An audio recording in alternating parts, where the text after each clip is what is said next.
नमस्कार दोस्तों, आप सभी लोगों का स्वागत करता हूं चैनल क्रिकेट पंडित पर।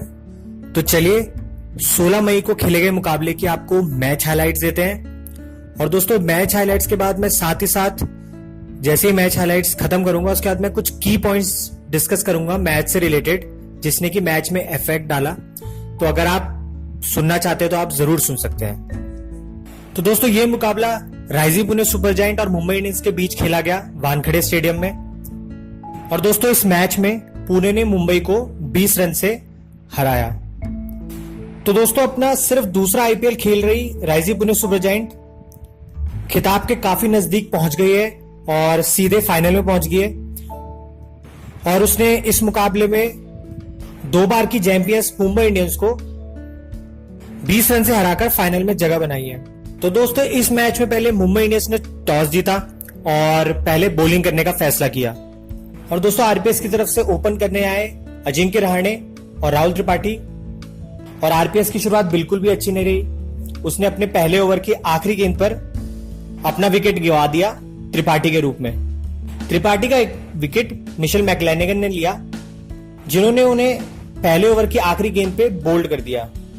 और फिर उसके बाद अगले ही ओवर में मलिंगा ने स्टीव स्मिथ को आउट करके आरपीएस को एक बड़ा झटका दिया। दोस्तों इसके बाद रहाणे ने और मनोज तिवारी ने पारी को संभाला और इसके बाद आरपीएस का विकेट 89 रन पे गिरा। और इस बार आउट होने वाले थे अजिंक्य रहाणे, जिनका विकेट करण शर्मा ने लिया। और दोस्तों इसके बाद पारी को संभाला एमएस धोनी ने और मनोज तिवारी ने, और धीरे धीरे करके उन्होंने रन जोड़ने शुरू किए। और इस तरीके से आरपीएस का स्कोर 18 ओवर के बाद था 121 पे 3। और दोस्तों इसके बाद लग रहा था कि आरपीएस एक बड़ा स्कोर नहीं बना पाएगी और उन्हें छोटे स्कोर से संतुष्ट करना पड़ेगा। लेकिन इसके बाद महेंद्र सिंह धोनी और मनोज तिवारी के तूफानी पारियों के बदौलत आरपीएस ने 20 ओवर में 162 रन बनाए, जिसमें कि दोनों प्लेयर्स ने मिलके पहले तो 19वें ओवर में, जो कि मिशेल मैकलेनेगन का था, उसमें 26 रन निकाले। वहीं जसप्रीत बुमराह के आखिरी ओवर में 15 रन निकाले।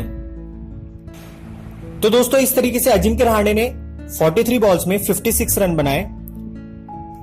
वहीं मनोज तिवारी ने 48 गेंदों में 58 रन बनाए। और दोस्तों इस मैच की सबसे इंपॉर्टेंट पारी खेली महेंद्र सिंह धोनी ने, जिन्होंने 26 गेंदों में 40 रन बनाए और अंत तक नॉट आउट रहे। तो दोस्तों इस तरीके से मुंबई इंडियंस 163 के आसान लक्ष्य को पाने के लिए उतरी और सबको ये लग रहा था कि मुंबई इंडियंस आसानी से मैच जीत जाएगी। लेकिन मैदान पे राइजिंग पुणे सुपर जायंट की फाइटिंग स्पिरिट देखते ही बनती थी। तो मुंबई इंडियंस की तरफ से ओपन करने आए पार्थिव पटेल और लैंडन सिमंस। दोनों ही प्लेयर्स ने टीम को अच्छी शुरुआत दी, जिसमें कि खासकर पार्थिव पटेल ने काफी तेज खेला। और दोस्तों मुंबई इंडियंस का 35 रन तक कोई विकेट नहीं गिरा था, जिसमें कि पार्थिव पटेल ने तब तक 22 रन बनाए थे, वहीं लैंडन सिमंस ने तब तक 5 रन बनाए थे। लेकिन शार्दुल ठाकुर की 5वें ओवर की तीसरी गेंद पर पार्थिव ने एक स्ट्रेट डाइव लगाई, जिसे शार्दुल ठाकुर ने रोकने की कोशिश करी और बॉल उनके फिंगर टिप से लगकर सीधा विकेट पे जा लगी। और उसी टाइम लैंडन सिमंस भी क्रीज से बाहर थे। तो इस तरीके से पहला विकेट मुंबई इंडियंस का रन आउट के तौर पे गिरा। दोस्तों इसके बाद वॉशिंगटन सुंदर अपना पहला ओवर करने आए और पहली गेंद उन्होंने एक सिंपल ऑफ स्पिनर करी, जो कि एक गुड लेंथ पे थी, जिसे रोहित शर्मा ने स्वीप मारने की कोशिश करी और गेंद उनके बल्ले से लग के उनके पैड पे लगी, जिसपे कि वॉशिंगटन सुंदर और महेंद्र सिंह धोनी ने एलबीडब्ल्यू के लिए अपील करी और अंपायर ने उन्हें आउट दे दिया, जो कि एक बहुत गलत डिसीजन था। और दोस्तों इसके बाद फिर विकेट गिरने का सिलसिला जारी रहा। उनके बाद अंबाती रायडू आए, जो उसी ओवर की चौथी गेंद पर वॉशिंगटन सुंदर की एक शॉर्ट बॉल को पुल करना चाहते थे, लेकिन सीधा कैच स्टीव स्मिथ के हाथों में थमा बैठे। तो दोस्तों इस तरीके से मुंबई इंडियंस का 6 ओवर के बाद स्कोर था 42 रन और 3 विकेट। और इसके बाद वॉशिंगटन सुंदर के अगले ओवर की आखिरी गेंद पर उन्होंने पोलार्ड को भी आउट करा दिया और इस बार भी कैच लेने वाले थे स्टीव स्मिथ। इसके बाद हार्दिक पांड्या आए, जिन्होंने कुछ अच्छे शॉट्स लगाए लेकिन वो भी 14 रन बना के आउट हो गए। उनका विकेट फर्ग्यूसन ने लिया। इसके बाद दोस्तों कुणाल पांड्या और पार्थिव पटेल ने पारी को आगे संभाला, लेकिन मुंबई इंडियंस की पारी जैसे ही संभलती थी वैसे कोई ना कोई एक विकेट गिर जाता था। और इस बार जिनका विकेट गिरा था वो थे कुणाल पांड्या।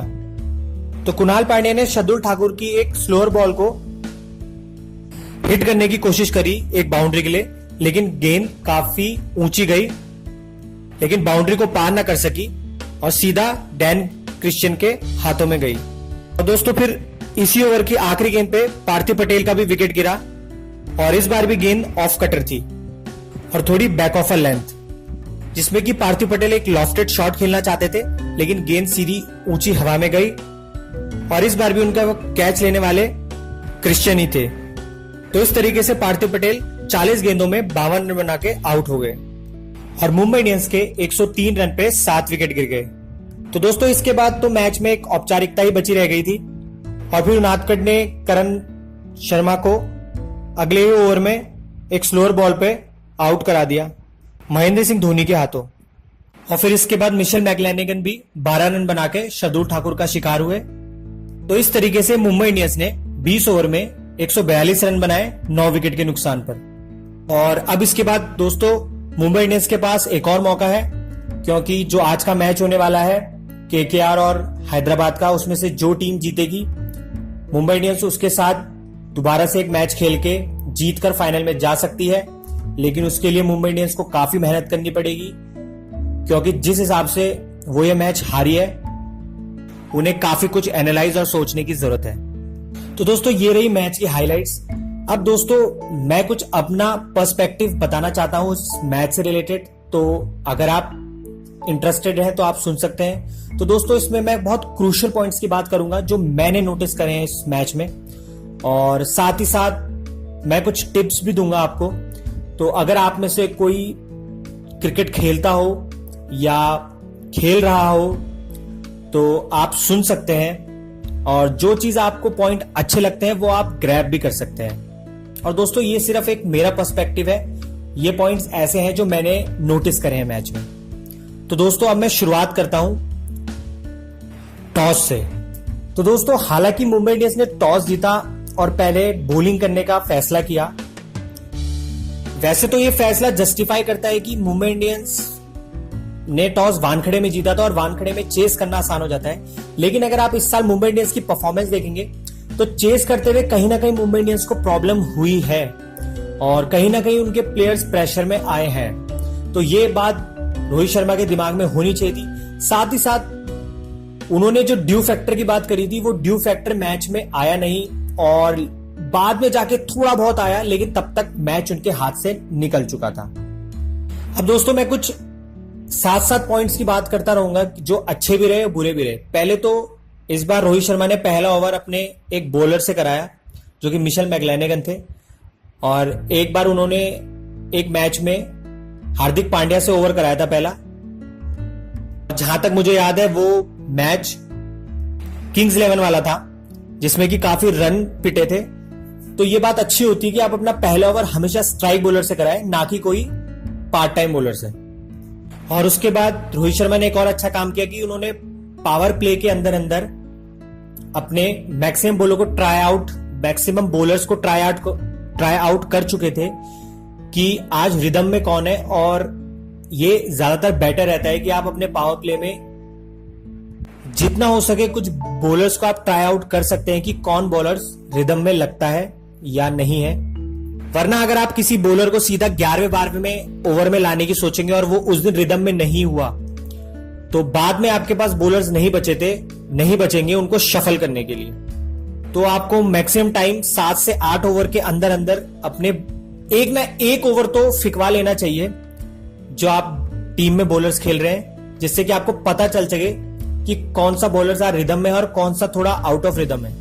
और दोस्तों उसके बाद रोहित शर्मा ने 7वें ओवर के बाद स्ट्रेटेजिक टाइम आउट लिया, जो कि एक बहुत गलत डिसीजन था और उस टाइम प्रेशर बना हुआ था आरपीएस पे, तो वो उन्हें 9वें ओवर में लेना चाहिए था। तो वो उन्होंने बीच में अपना रिदम तोड़ा। और उसके बाद दोस्तों ये भी मुझे प्रॉब्लम नहीं हुई इससे।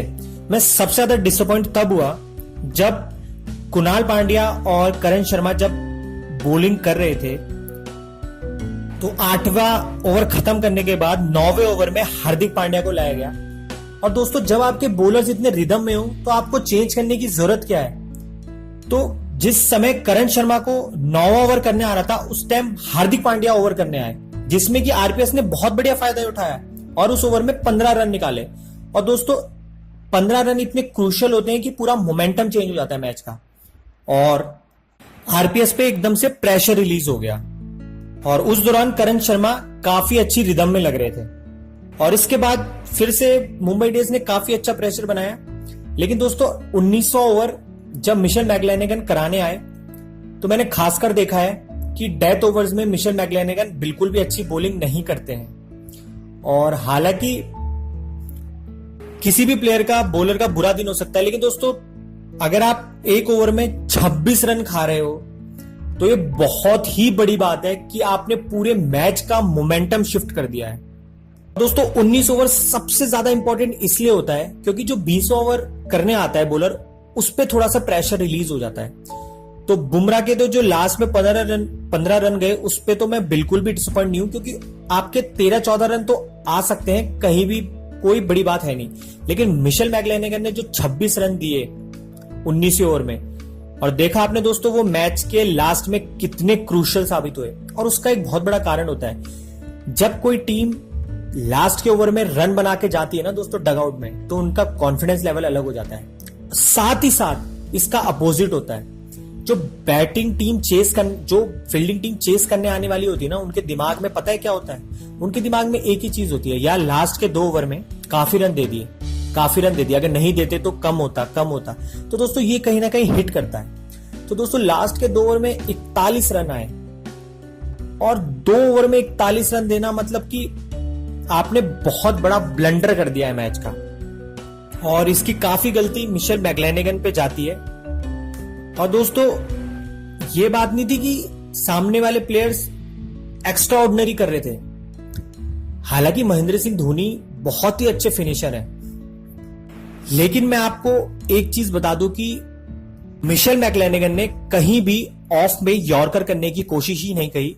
वो गुड लेंथ पे बॉलिंग करते रहे, जबकि उन्हें पता होना चाहिए कि महेंद्र सिंह धोनी गुड लेंथ की बॉल और फुल लेंथ की बॉल जो कि उनके जोन में होती है उनको काफी अच्छा हिट करते हैं। तो और सीधे सीधे मिशेल मैकलेनेगन सीम बॉलिंग कर रहे थे, कहीं भी उन्होंने पेस वेरिएशन करने की कोशिश नहीं की, जबकि उन्हें पता होना चाहिए था कि वो लगभग 19 ओवर में थे कि पिच थोड़ी सी स्लो हो रही है। तो अगर वो पेस वेरिएशन करते तो उन्हें जरूर फायदा होता इस मैच में। और दोस्तों यही लास्ट के 2 ओवर के रन 41 रन बहुत भारी पड़े मुंबई इंडियंस को। अब दोस्तों मैं मुंबई इंडियंस की चेजिंग में आ जाता हूं। मुंबई इंडियंस की चेजिंग में जो लैंडर सिमर्स का विकेट गिरा उस पर आप कुछ नहीं कर सकते, उसमें किसी की गलती नहीं है, किस्मत से ऐसा हो जाता है। दूसरा विकेट रोहित शर्मा का गिरा, वो भी एक अंपायरिंग गलत डिसीजन था, उस पर भी आप कुछ नहीं कर सकते। लेकिन दोस्तों उसके बाद जितने भी प्लेयर आए उन्होंने बड़े गैर जिम्मेदाराना शॉट खेले, जैसे कि मैं राइडू की बात कर लेता हूं। इतने एक्सपीरियंस प्लेयर हैं और आपने अगर ध्यान से देखा होगा तो जब उनका विकेट गिरा तो उससे एक बॉल पहले वो एक रन भागना चाहते थे, लेकिन पार्थिव पटेल ने उन्हें मना कर दिया और वो रन था भी नहीं, जिसमें कि उन्होंने गुस्से से देखा पार्थिव पटेल की तरफ, पूछा भागा क्यों नहीं। और फिर अगली गेंद पे वॉशिंगटन सुंदर की एक short of a length ball को पुल करने की कोशिश करी। और दोस्तों आप नए नए क्रीज पे आए हो और आप एक बड़े शॉट के लिए जा रहे हो, तो ये एक तरीके से मैं गलत डिसीजन ही कहूंगा। कम से कम आपको बॉलर की रिदम तो देखनी चाहिए, क्या पता उस दिन बॉलर काफी अच्छी रिदम में और काफी अच्छी लेंथ कर रहा हूं। और दोस्तों उसके बाद पोलार्ड भी वही शॉट खेल के आउट हुए। वो पुल तो नहीं कर रहे थे, लेकिन लेग साइड पे 1 रन के लिए खेलना चाहते थे, जबकि उन्हें पता होना चाहिए कि स्टीव स्मिथ वहां कैच पकड़ने के लिए ही इतने पास खड़े हैं। तो अगर आपके आसपास कोई प्लेयर मिड विकेट में हो एकदम कैचिंग जोन में, तो आपको पता होना चाहिए कि वॉशिंगटन सुंदर एक तरीके से ऑफ स्पिन करते हैं तो बॉल अंदर की तरफ आएगी। अगर आप लेग की तरफ खेलना चाहते हैं तो लगभग बॉल मिड विकेट के आसपास जरूर उछलेगी। तो इससे बेटर रहता है कि या तो आप बॉल को डिफेंड कर ले या तो फिर उस पर एक शॉट खेल ले। लेकिन दोस्तों पोलार्ड से भी ज्यादा आप डिसअपॉइंट नहीं हो सकते, क्योंकि किसी किसी दिन यही गेंद फील्डर के बगल से निकल जाती है जो कि एक चौका हो जाता है। हाँ, लेकिन राइडू के शॉट से मैं काफी डिसअपॉइंट था कि उन्होंने बिना आते देख पुल करने की कोशिश करी। उसके बाद दोस्तों हार्दिक पांड्या आए, वो भी एक बड़ा शॉट खेलने के चक्कर में आउट हुए। और दोस्तों जब आपके इतने सारे विकेट ऑलरेडी निकल चुके हो तो फिर आप नीचे मिडिल ऑर्डर से इतना एक्सपेक्टेशन नहीं करते, क्योंकि रन रेट इतना हाई हो चुका था कि बड़े शॉट्स की जरूरत थी। उसके बाद कुणाल पांड्या भी बड़ा शॉट लगाने के चक्कर में आउट हुए। लेकिन दोस्तों सबसे खराब बात जो मुझे मैच की लगी वो ये लगी कि दोस्तों पहली बात, जितना बड़ा मैच हो आपको हमेशा कोशिश करनी चाहिए कि आप पहले टॉस जीतकर बैटिंग ही करो। इससे क्या होता है कि आप पे एक तरीके से प्रेशर रिलीज हो जाता है। चाहे पिच बहुत ज्यादा चेंज करे तो बात अलग है, लेकिन 20 ओवर के गेम में इतना चेंज नहीं करती है पिच। तो सबसे पहली बात होनी चाहिए कि आप टॉस जीतकर पहले बल्लेबाजी करने की कोशिश करें। उसके बाद दूसरा जो मैं पॉइंट बोलूंगा, मैं वो ये बोलूंगा कि मेरी समझ में ये नहीं आ रहा था जब पार्थिव पटेल दूसरी एंड पे टिके हुए थे तो बाकी प्लेयर्स को शॉट्स खेलने की क्या जरूरत थी। जब पार्थिव पटेल तेजी से रन बना रहे थे तो आप एक रन लेके सिर्फ पार्थिव पटेल को स्ट्राइक पे लाइए, वो अपने आप रन बना लेंगे। और दोस्तों इसी पे मैं बोलूंगा कि आरपीएस ने पिच को बहुत अच्छा एक्सप्लॉइट किया और बहुत ही सही बॉलिंग करी। अगर दोस्तों आपने पता नहीं कितना क्लोजली मैच देखा है, लेकिन मैंने ये देखा है कि इतनी स्लोअर बॉल, इतने ऑफ कटर, इतना पेस चेंज किया है आरपीएस ने। अगर आप देखना चाहते तो एक बार आप काम करेगा, आप क्रिक इन्फो की साइट पे जाइएगा, उस पे कमेंट्री पे जाइएगा। और दोस्तों शुरुआत में तो उन्होंने स्लोअर करे हैं, लेकिन आप लास्ट के 5 ओवर देखिएगा, आपको मैं बता देता हूं 30 बॉलों में से कम नहीं तो 20 से 25 बॉलें स्लोअर दिखेंगी। और वहां पे मेंशन होगा कमेंट्री में कि स्लोअर थी, ऑफ कटर थी, फिर से स्लोअर थी, फिर ऑफ कटर थी। आपको मैक्सिमम ये टाइम दिखेगा। और दोस्तों मैं सबसे ज्यादा डिसअपॉइंट इस वजह से भी हूं कि एक तो आरपीएस में बेन स्टोक्स नहीं थे, तो हालांकि आरपीएस की टीम मजबूत है, लेकिन होता क्या था कि बेन स्टोक्स लास्ट के डेथ ओवर्स में 2 ओवर करते थे जिसमें कि वो बहुत कम रन देते थे। तो उनादकट को काफी हेल्प मिलती थी प्रेशर क्रिएट करने में। और उनादकट ऐसे बॉलर हैं जो कि स्लोअर बॉल ज्यादा करते हैं, मतलब कि 5 बॉल स्लोअर करेंगे, 1 बॉल पेस करेंगे डेथ ओवर्स में। अब मेरी समझ में ये नहीं आता कि जो बैट्समैन है वो उन्हें स्लोअर बॉलर मान के क्यों नहीं खेलता और तेज खेलने की कोशिश क्यों करता है। जबकि आपने देखा होगा जो दिल्ली वाला मैच था उस पे अमित मिश्रा तक ने उन पे रन मारे थे, और वो खास करके श्रेयस अय्यर को भी उस दिन यही बोल रहे थे कि स्लोअर बॉल करेगा। और माफी चाहूंगा, श्रेयस अय्यर नहीं थे उस दिन, थे करुण नायर ने भी उन पे इसलिए शॉट्स खेल पाए क्योंकि उनादकट पे वो टाइम लेके शॉट मारे थे। और उनादकट ऐसे बॉलर है जिनको आप टाइम लेके शॉट मारिए, आप शॉट पहले मत कमिट करिए, आप बॉल को आने दीजिए। तो ये बात अच्छी रहेगी, आरपीएस ने काफी अच्छा पिच को रीड करा और उस हिसाब से बॉलिंग करी। लेकिन दोस्तों इसमें बहुत बड़ा श्रेय महेंद्र सिंह धोनी को भी जाता है। जी हाँ, आपको लगा होगा कि महेंद्र सिंह धोनी का कोई इनपुट नहीं था, लेकिन इस मैच में मैं बता दूं उनका बहुत इनपुट था। बैटिंग में तो था ही था, लेकिन फील्डिंग और बॉलिंग जब वो कर रहे थे तब भी उनकी टीम काफी था, क्योंकि वो काफी बार एडवाइस आपने देखा होगा कि स्टीव स्मिथ उन पे जाते हैं, उनकी एडवाइस लेते हैं, वो बताते हैं कि कई बार किस बॉलर को लाना है और कई बार गाइड भी करते हैं और कई बार फील्डिंग चेंजेस भी करते हैं। लेकिन मैं आपको बता दूं महेंद्र सिंह धोनी ने जब बैटिंग करी होगी तो इस पिच को अच्छी तरह रीड कर लिया होगा, और मैं आपको 101% बोल सकता हूं कि उन्होंने बॉलर्स को बता दिया होगा कि किस लेंथ पे बॉलिंग करनी है इस मैच में, और इसका बहुत बड़ा फायदा आरपीएस को हुआ है इस मैच में। और मैंने पहले भी कहा है कि आप एक्सपीरियंस को कहीं कहीं काफी जगह मात नहीं दे सकते हैं, और महेंद्र सिंह धोनी जिस टीम में रहेंगे उस टीम को हमेशा ये फायदा रहेगा ही रहेगा।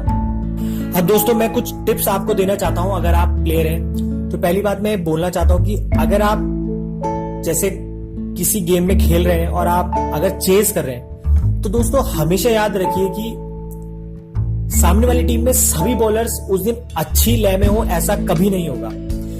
तो आप अगर उनकी टीम के बेस्ट बॉलर पे हिट करने जाएंगे तो एक तरीके से आप अपना विकेट दान दे के आएंगे, और जो उस दिन लय में हो। तो कोशिश ये करिए कि जो उनकी टीम में सबसे बेस्ट बॉलर है या उस दिन जो रिदम में है उसके ओवर्स को निकालने की कोशिश करें, और जो उस दिन लय में नहीं है उस पे रिस्क लेने की कोशिश करें, तो वो ज्यादा प्रोडक्टिव होता है मैच में।